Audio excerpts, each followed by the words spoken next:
Ampuni kami, Kanjeng Tumenggung. Ampuni kami. Ampuni kami, Kanjeng Tumenggung. Bagaimana? Benar. Telah kalian bunuh bayi itu. Kasih dia daun. Kalian tidak bohong? Tidak, Kanjeng. Atau kalian berdua berubah pikiran? Lalu bayi itu tidak jadi kalian bunuh? Tidak, Kanjeng. Kami tidak bohong. Kami tidak berubah pikiran. Sayalah yang membunuh bayi itu, Kanjeng Tumenggung. Buktinya? Sebagai bukti, kami serahkan hati yang berlumuran darah. Kanjeng Tumenggung sendiri yang menerimanya. Bisa percaya jawaban kalian? Ketika Sang Tumenggung menyiksa akan sang pembantu, karena ia ingin tahu kebenaran yang sebenarnya, apakah sang pembantu itu telah melaksanakan akan tugasnya atau tidak, hingga mereka pun berkata dusta, meskipun mereka berbohong tentang sang bayi itu mati, akan tetapi mereka tetap menyembunyikan bahwa sang bayi tersebut masih tetap hidup. Hingga dari kejauhan di Setro Gondomait, Ratu Gendeng Permoni tetap live streaming menyaksikan akan Tumenggung dan istrinya makin ketakutan, karena ia yakin kutuknya akan menjadi kenyataan, dan rawa ngakaknya itu sampailah ke Laut Segoro Kidul. Dan lagi Sang Nyi Roro Kidul menjelaskan apa yang terjadi dengan Sang Ratu Gendeng Permoni hingga tawanya pun menggetarkan akan laut tersebut. Dan juga ia menjelaskan tentang Sang Ratu Nyi Brangah kepada Sang Ratu Kidul tersebut. Dan Tapak Dento pun serta Condo Manik menawarkan diri untuk menyerang Setro Gondomait akan tetapi Sang Ratu tidak mau untuk melakukan itu. Oleh karenanya ia hanya memerintahkan kepada mereka untuk tetap waspada. Tapak Dento pun melakukan pelatihan kepada sang pasukannya untuk bersiap-siap supaya mereka siap dalam keadaan apapun. Tawa ngakak Nyi Ratu Gendeng Permoni yang sengaja dihembuskan sampai ke Keraton Kidul menunjukkan bahwa Nyi Ratu Setro Gondomait sudah tidak tedeng aling-aling lagi. Sudah secara terbuka, sudah terang-terangan menunjukkan permusuhannya dengan Laut Kidul. Lampor bala tentara Laut Kidul sanggup menghancurkan Setro Gondomait kalau Kanjeng Ratu menghendaki. Demikian juga para prajurit putri Nyi Ratu. Mereka sudah siap diberangkatkan sewaktu-waktu dibutuhkan Nyi Ratu. Terima kasih Tapak Dento. Terima kasih Cundomani. Tapi Laut Kidul tidak akan berperang. Laut Kidul lebih mencintai perdamaian dan persahabatan. Mohon maaf Kanjeng Ratu. Tapi apa harus kita biarkan Ratu Gendeng Permoni terus-menerus melakukan seperti itu? Nyi Ratu, saya tidak bisa memahami apa yang sebenarnya Nyi Ratu Brangah inginkan. Itulah Cundomani dan kau Tapak Dento. Kalau aku ikut-ikutan panas, maka jadilah 3 ratu lelembut berselisih paham. Untuk apa kita berselisih paham kalau wilayah kekuasaan kita sudah jelas? Mengenai Gendeng Permoni, kekuasaan dan wilayahnya juga sudah jelas. Ia menguasai kehidupan lelembut di seluruh rimba tanah Jawa. Hanya manusia sesatlah yang boleh ia ganggu, boleh ia tawarkan sesuatu. Sedangkan Nimas Ratu Brangah dengan nyiprinya, sudah jelas wilayah kekuasaan dengan segala wewenangnya. Kecuali Gua Kedaton Brangah yang dikenal manusia dengan nama Selo Lumutan. Ia menguasai hampir seluruh petala kehidupan di atas tanah. Hubungannya dengan manusia sudah sangat jelas. Ratu yang bernafsu besar, yang gemar manusia laki-laki, hanya dengan melayaninya lah para manusia lelaki bisa mendapatkan kekayaan cuma-cuma. Anehnya mereka merasa menginginkan dan berhak memiliki Raden Bayu Samudro. Itu karena mereka tahu Bayu Samudro memiliki sesuatu keistimewaan. Bayu adalah manusia yang liat, bisa dengan cepat dibentuk menjadi apapun dalam tingkatan yang tinggi. Karena bakat lahirnya yang disebut dengan Wadak Samudro. Tapi bukankah mereka tahu kalau Bayu Samudro telah menjadi putra angkat Kanjeng Ratu Kidul semenjak di dalam rahim ibunya? Itulah yang disebut tidak mengerti wilayah dan melanggar tlatah Nyi Ratu. Lalu apa yang harus kita lakukan Kanjeng Ratu? Waspadalah, hanya itu yang bisa kita lakukan.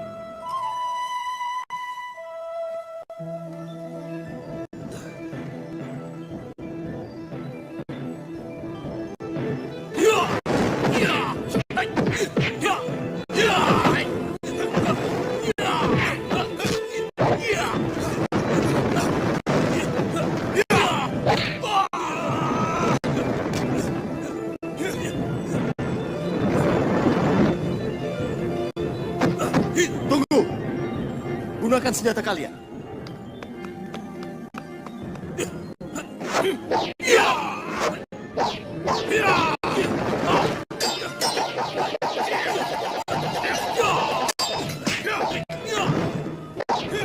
Cukup.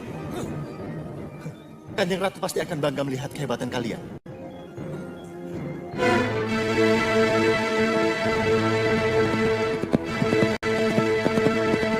Di tempat lain, sang pendekar wanita melaju kencang, dengan kudanya hingga ia pun singgah di suatu tempat yang mana di tempat itu ada seorang pemuda yang mirip dengan Bagus Seturodipo hingga ia pun menoleh kepada Sekartaji, dan ia pun terlena hingga ia pun mencium. Dan setelahnya ia sadar bahwa ada seorang yang mirip dengan memakai pakaian seperti Bagus Seturodipo, hingga ia pun mali dengan orang tersebut, dan seseorang mendatanginya serta menanyakan apakah ia kehausan, karena seorang itu rupanya tuli dan bisu, sehingga ia pun pergi dari tempat tersebut.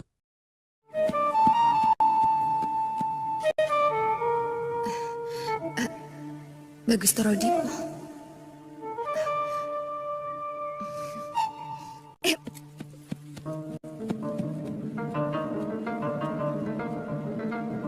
Tidak mungkin kalau kamu tidak mendengar kedatanganku, Bagus Seturodipo. Pasti kamu menoleh dan menyambutku.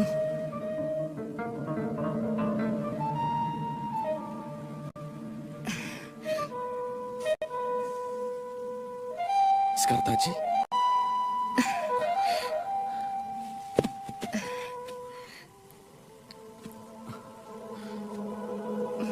Bagus Seturodipo. Sekartaji. Akhirnya kita bertemu lagi ya.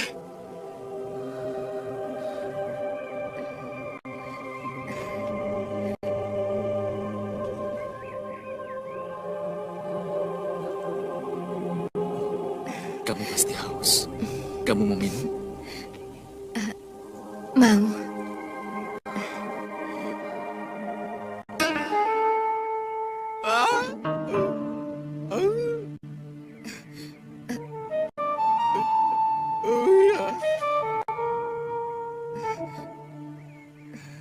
Kenapa bisa begini? Kenapa tadi bisa persis Bagus Seturodipo?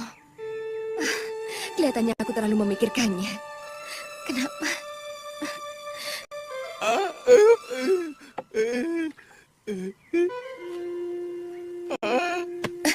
Kamu haus? Pendekar mau minum.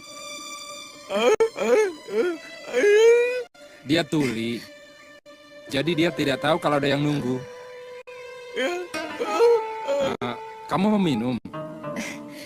Tidak, terima kasih. Saya tidak haus.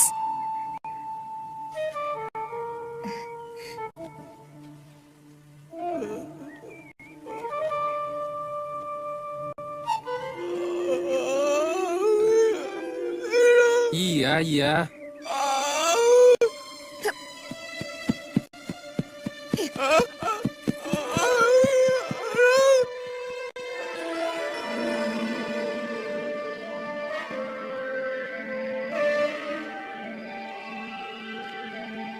Berpindah ke tempat Dewi Andini yang sedang murung menghadapi takdirnya sebagai selir biapun.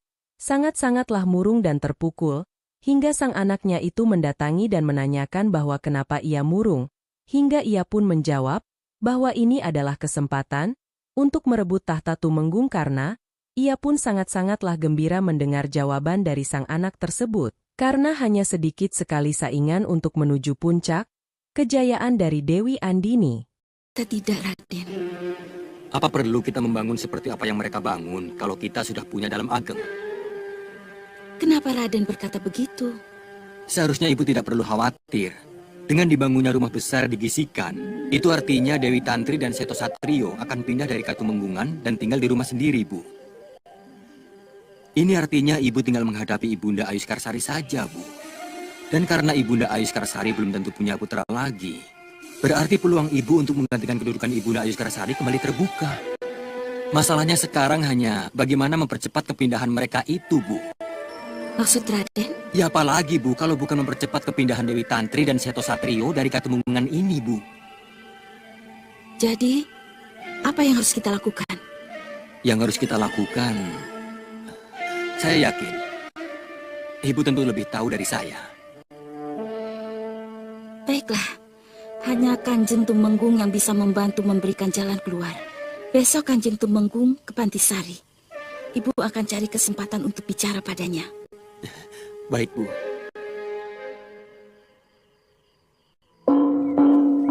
Woro! Kanjeng Tumenggung datang. Kanjeng Tumenggung berkenan ke Pantisari.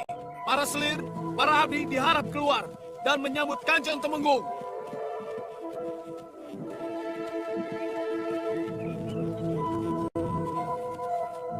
Para selir, para abdi diharap keluar dan menyambut Kanjeng Tumenggung.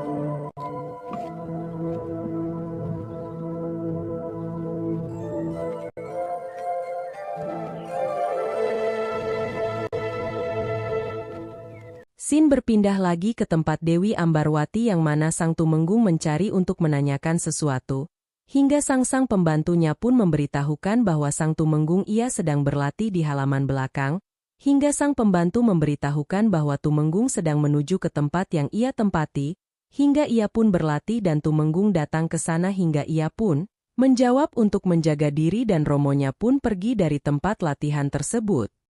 Tidak ada tempat. Kemana dia? Kanjeng, mohon ampun. Di mana dia? Mohon ampun, Kanjeng. Dendora Putri Ambarwati ikut latihan keprajuritan. Latihan keprajuritan? Kasinggihan dawuh, Kanjeng. Perlu ditimbali? Tidak usah. Baik kalau begitu. Aku akan ke tempat latihan. Wah, aku harus memberitahu Dendora Putri Ambarwati. Mohon maaf, Dendoro. Maafkan saya kalau saya mengganggu. Ada apa? Kanjeng Tumenggung, dalam perjalanan ke sini, Dendoro. Mau apa dia? Menemui Dendoro. Kamu bilang aku di sini? Mohon maaf, Dendoro. Hamba tidak berani berbohong. Iya, sudah. Baik. Kang Mas Yudo? Tidak apa-apa. Aku pergi. Teruskan latihanmu ya. Iya.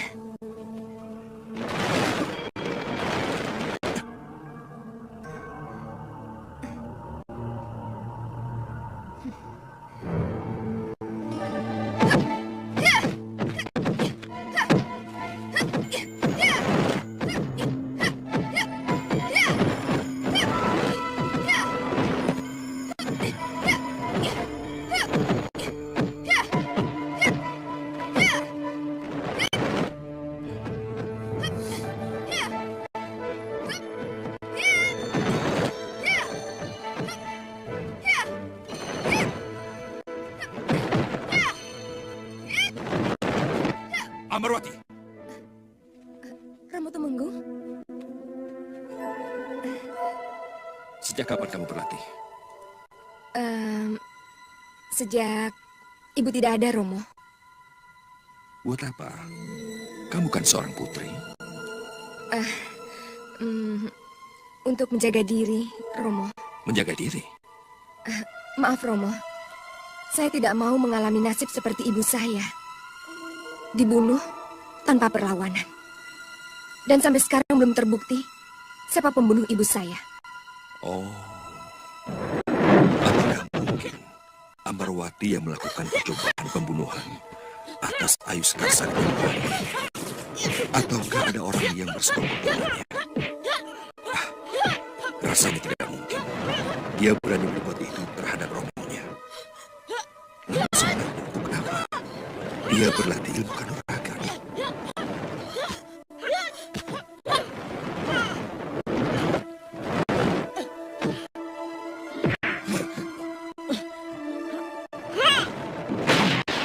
Jadi ke situ arah pembicaraanmu?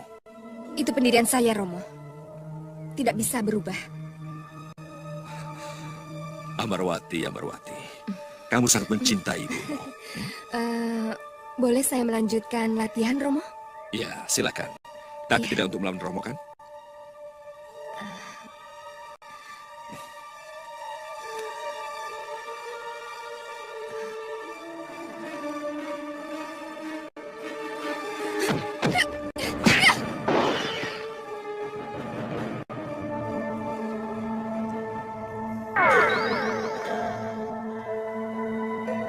Mohon maaf, Kanjeng Ratu.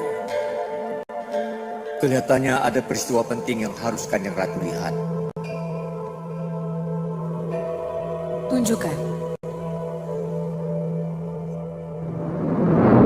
Hingga di tempat lain Sang Tumenggung dengan Dewi Andini berbicara masalah kutuk Nyi Wingit dan mulutnya itu lebih pedas dari Nyi Wingit dan ia membicarakan sesuatu yang ada hubungannya dengan sang selir lainnya yang bernama Dewi Tantri, hingga ia pun memikirkan sesuatu berkenaan dengan sang Dewi Tantri tersebut.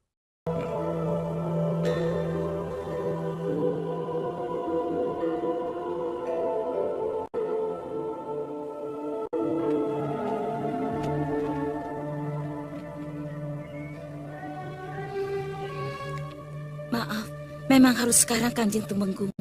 Sebab kalau ditunda besok atau lusa, saya khawatir besok atau lusa sudah bencana adanya. Mulutmu lebih tajam dari Nyi Wingit, Loro Andini. Ada apa? Saya memang akan membicarakan soal kutuk Nyi Wingit yang diulang melalui mulut Dewi Tantri, Kanjeng Tumenggung.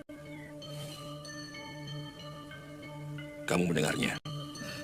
Pantisari itu kecil, Kanjeng Tumenggung. Tidak sebesar Dalem Ageng. Hampir seluruh selir dan abdi dalam mendengarnya. Lalu, apa kepentinganmu sehingga kamu harus menghentikan langkahku? Kelihatannya kutuk itu terus berjalan, Kanjeng Tumenggung. Pelaksananya sudah mati. Bayi sudah dibunuh sesuai dengan saranmu. Tapi kalau kutukan itu terus diulang, berarti sudah ditunjuk pelaksana yang baru. Ngawur kamu. Kanjeng Tumenggung, perlu saya ingatkan, kutuk itu datang dari Nyi Wingit dan diulang oleh Dewi Tantri. Diucapkan oleh ibunya dan diulang oleh anaknya. Apakah tidak mungkin kalau pelaksanaannya nanti cucu Nyi Wingit sendiri, anak Mas Seto Satrio? Edan kamu. Seto Satrio itu anakku. Justru itu, menurut saya langkah-langkah itu sudah dimulai, Kanjeng Tumenggung. Dengan lancang dan berani, anak Mas Seto Satrio sudah membangun Dalem Ageng tanpa restu dari Kanjeng Tumenggung. Apakah itu tidak berarti bahwa anak Mas Seto Satrio bermaksud menandingi ramandanya sendiri? Dan yang lebih menyakitkan, Dalem Ageng tandingan itu dibangun di Kisikan, desa tempat kelahiran Nyi Wingit dan Surolangu, dua orang tua yang sangat membenci Kanjeng Tumenggung. Maaf, mohon diketahui Kanjeng, sejak peristiwa di Pantisari itu, Dewi Tantri sudah resmi menetap di rumah yang sedang dibangun. Apakah ini bukan pembangkangan? Sudah. Cukup, Loro Andini. Sebelum saya mundur, Kanjeng Tumenggung, mohon dicatat, sejarah akan berulang. Sama seperti saat Raden Wijaya membangun perdikan Mojopahit untuk menghancurkan Singosari. Tinggalkan aku sendiri di sini.